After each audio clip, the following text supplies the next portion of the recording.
คนแรกคือคนเวียงจันทร์ที่ทำให้ฉันหัวใจสั่นไหวอยากลองพูดคุยอยากเข้าไปทักทายอยากแต่อายไร้วาสนาจึงหอบความฮักร่อนเร่แรงมาหวังพึ่งพาสาวเมืองปากสันอยากสร้างตำนานฮักของสองฝั่งแต่กลัวใจพลันสลาย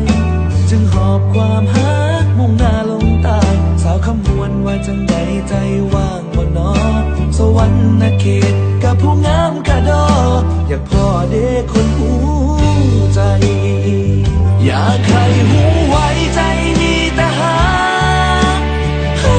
กสาวลาวเชื่อในความดีของคนลาวที่มีมาอายได้แต่หวังสิได้พบพ่อน้องลาคนงามสาวเมืองจำปามาเป็นคู่ใจ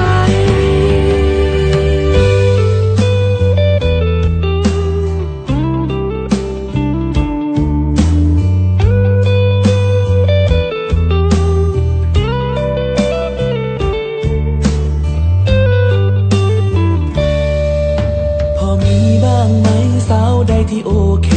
สาวเมืองปากเสเมืองเซกองไออยากสิลองหักกับน้องสาวเมืองเซกองคนงามพอเจอหน้าเจ้าไอก็บอกกล้าถามโอ้คนงามคือเมืองงามแทนน้องสิลองขึ้นไปหลวงพระบางดีบอกเพื่อได้พ่อคนงามและจริงใจสยบุรีหรืออุดมไซหลวงน้ำทาว่าไงใจว่างบ่นอสาธุแม้ขอให้พบพ่อหูบ่ฮักเจ้าด้วยใจอยากให้หูไว้ใจมีแต่ฮักสาวลาวเชื่อในความดีของคนลาวที่มีมาอายได้แต่หวังสิได้พบพ่อน้องลาคนงามสาวเมืองจำปามาเป็นคู่ใจอายได้แต่หวังสิได้พบพ่อน้องลาคนงามสาวเมืองจำปามาเป็นคู่ใจ